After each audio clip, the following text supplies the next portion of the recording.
Assalamualaikum warahmatullahi wabarakatuh. Perkenalkan, nama saya Sofyana Dwi Astuti dengan NPM 2303050042 dari kelas 5A. Tujuan saya membuat video ini untuk memenuhi tugas mata kuliah Perspektif Global. Sebelum memulai ke materi, izinkan saya memulai dengan sebuah pemikiran. Apa modal terpenting bagi sebuah negara untuk mencapai kemajuan yang berkelanjutan? Nah, jawabannya ada pada kualitas manusianya. Dan itu bermula dari kesehatan. Hari ini, saya akan membahas tentang kesehatan global. Materi ini akan menjelaskan mengapa penyakit menular dan tidak menular kini menjadi ancaman yang cukup kolektif, dan bagaimana organisasi dunia seperti WHO merancang strategi pencegahan yang terpadu agar setiap individu dimanapun memiliki akses ke pengobatan esensial. Nah, selanjutnya kita langsung masuk ke materinya, yaitu kesehatan global. Nah, pada dasarnya, kesehatan global adalah upaya bersama di seluruh dunia untuk memastikan bahwa setiap orang, dimanapun mereka berada, memiliki kesempatan untuk menjadi sehat. Pentingnya kesehatan sendiri tidak bisa diremehkan. Ia adalah fondasi yang menentukan kualitas hidup kita. Nah, jika kita sakit, produktivitas kita tuh menjadi turun, dan begitu pula kemampuan kita untuk belajar atau bekerja. Secara lebih luas, kesehatan yang baik dan merata adalah kunci bagi keberlanjutan pembangunan suatu negara. Tanpa masyarakat yang sehat, tidak mungkin ada kemajuan ekonomi atau sosial yang stabil. Namun, tantangan yang kita hadapi kini semakin kompleks akibat dampak dari globalisasi. Dengan mobilitas manusia dan barang yang tinggi, seperti penerbangan antar benua dan perdagangan internasional, penyebaran penyakit menjadi semakin cepat. Seperti sebuah virus bisa berpindah dari satu benua ke benua lain dalam mungkin hitungan jam. Menurut respon yang cepat dan terkoordinasi secara global seperti yang kita lihat pada pandemi COVID-19 kemarin, COVID-19. Nah, seperti itu. Isu-isu kesehatan yang kita hadapi terbagi menjadi dua kelompok utama. Contoh penyakit menular mencakup penyakit yang bisa berpindah dari orang ke orang atau dari hewan ke manusia, seperti COVID-19. Nah, itu kemudian ada TBC, HIV atau AIDS, dan malaria. Penyakit ini sangat dipengaruhi oleh kepadatan penduduk dan pergerakan yang bisa menjadikannya ancaman global. Di sisi lain, ada penyakit yang tidak menular atau kronis seperti seperti kanker, diabetes, dan penyakit jantung. Nah, meskipun penyakit itu tidak menular, tapi kasusnya meningkat tajam di seluruh dunia karena perubahan dari gaya hidup global, seperti halnya pola makan yang buruk, dan kurangnya aktivitas fisik. Dalam menghadapi tantangan ini, kita membutuhkan pencegahan atau pengobatan yang berbeda pastinya. Pada negara maju umumnya sudah memiliki infrastruktur kesehatan yang lengkap dan canggih tentunya. Namun, bagi negara-negara yang kurang maju diperlukan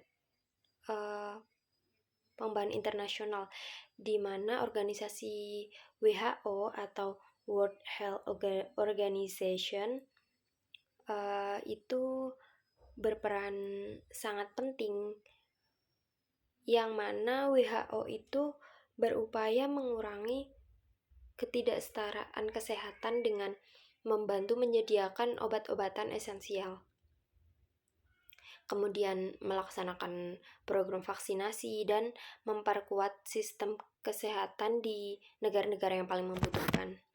Kemudian memastikan bahwa upaya pencegahan dan pengobatan dapat menjangkau seluruh masyarakat atau semua orang.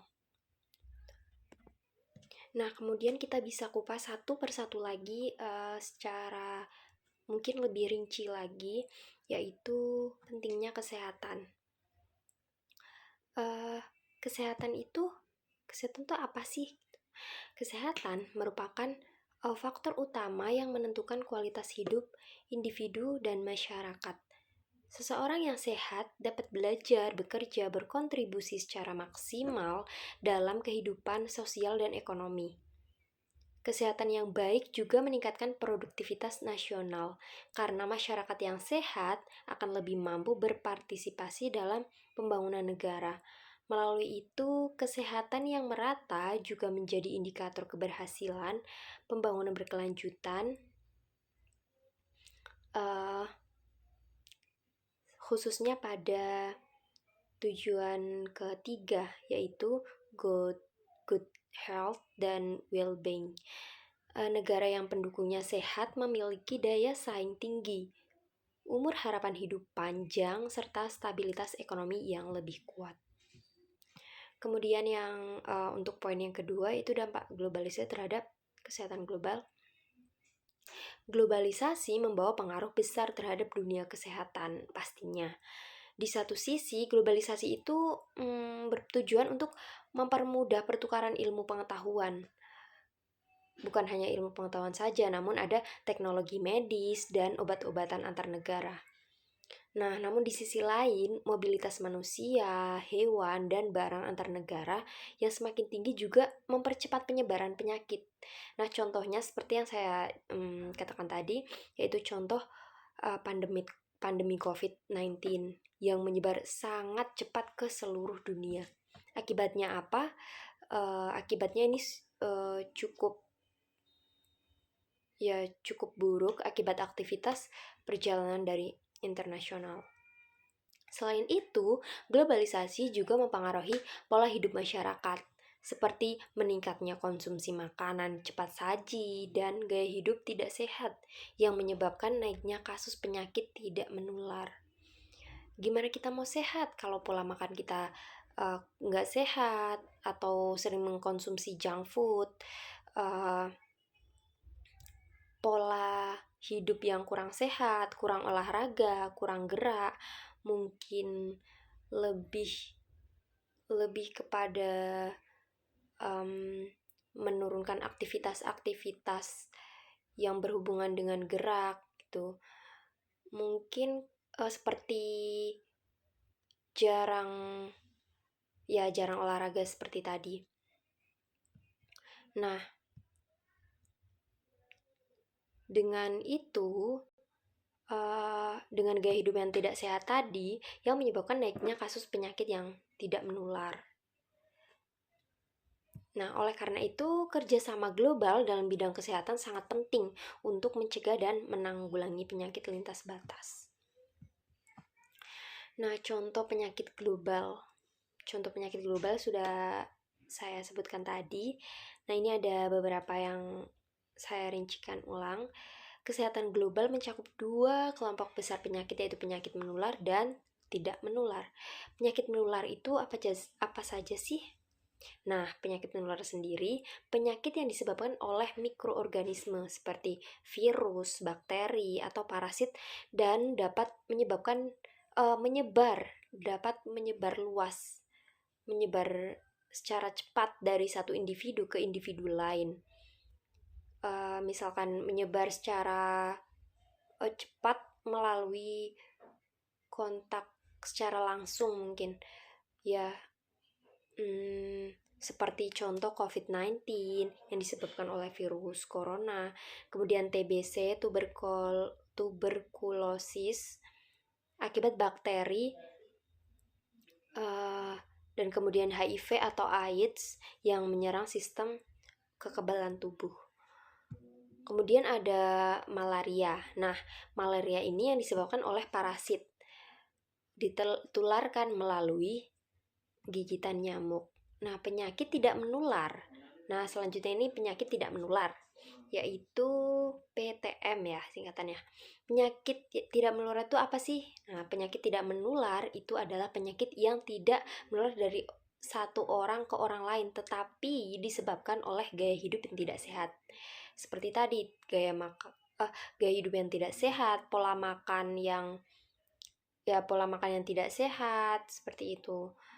Mungkin mengkonsumsi junk food atau makan makanan yang mengandung. Nah, penyakit yang tidak menular itu seperti tadi, gaya hidup yang tidak sehat, kemudian faktor genetik atau lingkungan.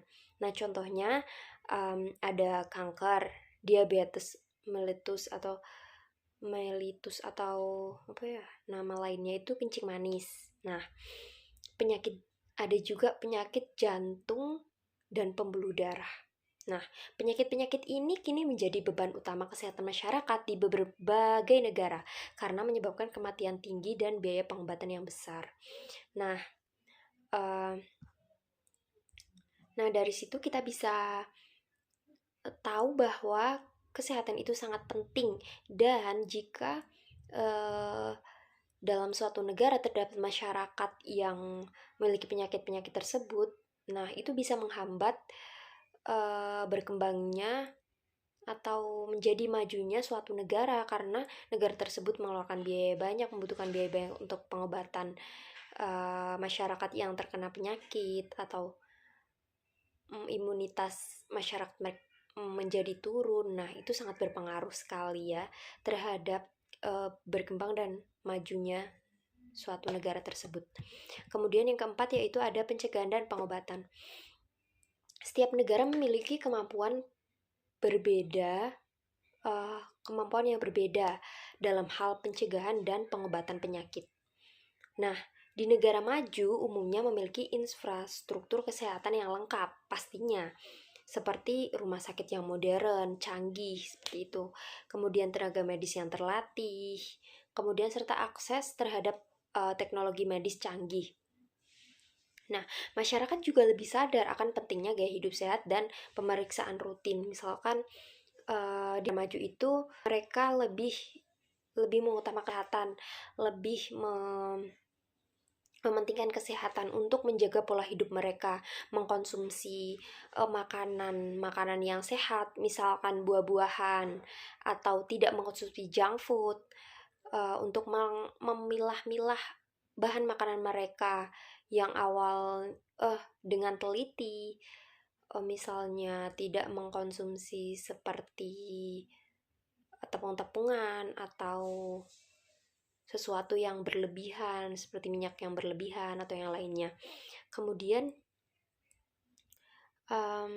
untuk pola gaya hidup mereka, mungkin mereka di masyarakat yang maju ini mungkin mereka juga menjadwalkan untuk olahraga rutin, misalkan mereka yoga atau senam atau pilates atau yang lainnya. Mereka mungkin menjadwalkan di kesibukan kerja mereka mungkin juga menjadwalkan kegiatan olahraga yang bisa dibilang terjadwal.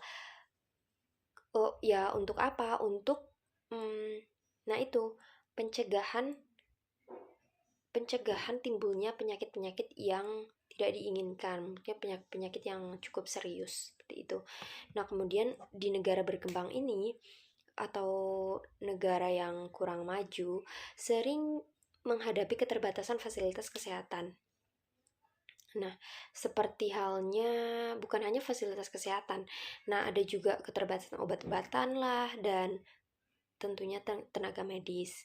Nah, karena itu, peran organisasi internasional seperti WHO atau World Health Organization sangat penting WHO membantu negara-negara tersebut dengan menyediakan obat-obatan yang esensial, seperti obat-obatan esensial, kemudian vaksin, kemudian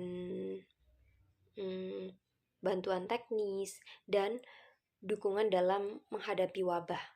Nah, selain itu, pencegahan dapat dilakukan melalui edukasi kesehatan, seperti edukasi kesehatan, imunisasi, pola makan yang seimbang, kemudian olahraga yang teratur, seperti yang saya katakan tadi, dan juga menjaga kebersihan lingkungan. Nah, menjaga kebersihan lingkungan itu sangat penting, karena untuk mencegah perkembangbiakan nyamuk dan bisa menyebabkan penyakit malaria tersebut. Selain itu, pencegahan dapat dilakukan melalui edukasi kesehatan, seperti imunisasi, pola makan seimbang, olahraga teratur, dan menjaga kebersihan lingkungan seperti tadi. Kemudian upaya kolaboratif antar pemerintah, lembaga internasional, dan masyarakat menjadi pokok atau kunci dari keberhasilan dalam menjaga kesehatan global. Nah, sebagai penutup dapat saya simpulkan bahwa kesehatan global merupakan aspek penting, aspek yang mungkin sangat penting dalam menentukan kualitas hidup manusia di seluruh dunia. Kesehatan tidak hanya menjadi tanggung jawab cuma hanya individu, tetapi juga merupakan tanggung jawab bersama antar negara. Ketika suatu negara memiliki masyarakat yang sehat, maka produktivitas dan pembangunan nasional dapat berjalan baik. Sebaliknya, nah jika kesehatan masyarakat terabaikan, maka kemajuan suatu bangsa pun akan terhambat karena sumber daya manusia tidak mampu berkontribusi secara optimal. Oleh karena itu, upaya menjaga dan meningkatkan kesehatan harus menjadi prioritas dalam setiap kebijakan pembangunan, baik di tingkat nasional maupun di tingkat global. Dampak globalisasi terhadap kesehatan semakin terlihat nyata di era modern ini pastinya. Karena mobilitas manusia dan barang yang begitu cepat membuat penyebaran penyakit lintas negara itu tidak dapat dihindari. Penyakit-penyakit yang dulu hanya terbatas di wilayah tertentu, lintas negara itu tidak dapat dihindari. Penyakit-penyakit yang dulu hanya terbatas di wilayah tertentu kini bisa, sekarang nih bisa menyebar sangat cepat, menyebar luas ke seluruh dunia dalam waktu yang sangat singkat, seperti yang terjadi pada pandemi COVID-19 tadi. Hal ini menunjukkan bahwa tantangan kesehatan tidak lagi bersifat lokal, tapi bersifat global. Karena itu, tiap negara harus saling bekerja sama dan memperkuat sistem kesehatan, bertujuan untuk mampu menghadapi ancaman penyakit yang mungkin muncul kapan saja. Selain penyakit menular, kini dunia juga dihadapkan pada meningkatnya kasus penyakit yang tidak menular seperti kanker, kemudian diabetes, dan penyakit jantung. Nah, penyakit-penyakit tersebut umumnya disebabkan oleh gaya hidup yang tidak sehat, seperti pola makan yang buruk, kurang aktivitas fisik, serta stres berlebihan. Tantangan ini menuntut kesadaran masyarakat akan pentingnya hidup sehat dan upaya pencegahan sejak dini. Pemerintah bersama lembaga internasional harus melakukan edukasi dan promosi kesehatan agar masyarakat mampu menjaga kesehatan secara mandiri, tidak hanya bergantung pada layanan medis ketika sudah sakit. Kemudian upaya pencegahan dan pengobatan penyakit tentu memerlukan dukungan infrastruktur kesehatan yang memadai. Negara maju umumnya memiliki fasilitas kesehatan lengkap dan tenaga medis yang profesional. Sedangkan negara yang berkembang masih bergantung pada bantuan lembaga internasional seperti WHO. Organisasi ini berperan besar dalam menyediakan obat-obatan esensial dan dukungan teknis bagi negara yang membutuhkan. Kerjasama antar negara dan lembaga internasional harus terus diperkuat agar kesenjangan dalam pelayanan kesehatan dapat dikurangi. Nah, dengan demikian, tujuan utama kesehatan global yaitu untuk mencapai terciptanya dunia yang sehat, adil, dan sejahtera bagi kita semua, agar dapat tercapai dan mungkin berkelanjutan. Nah, cukup sekian presentasi dari saya. Cukup hanya ini yang dapat saya sampaikan. Kurang lebihnya saya mohon maaf. Wabillahi taufiq wal hidayah. Wassalamualaikum warahmatullahi wabarakatuh. Terima kasih.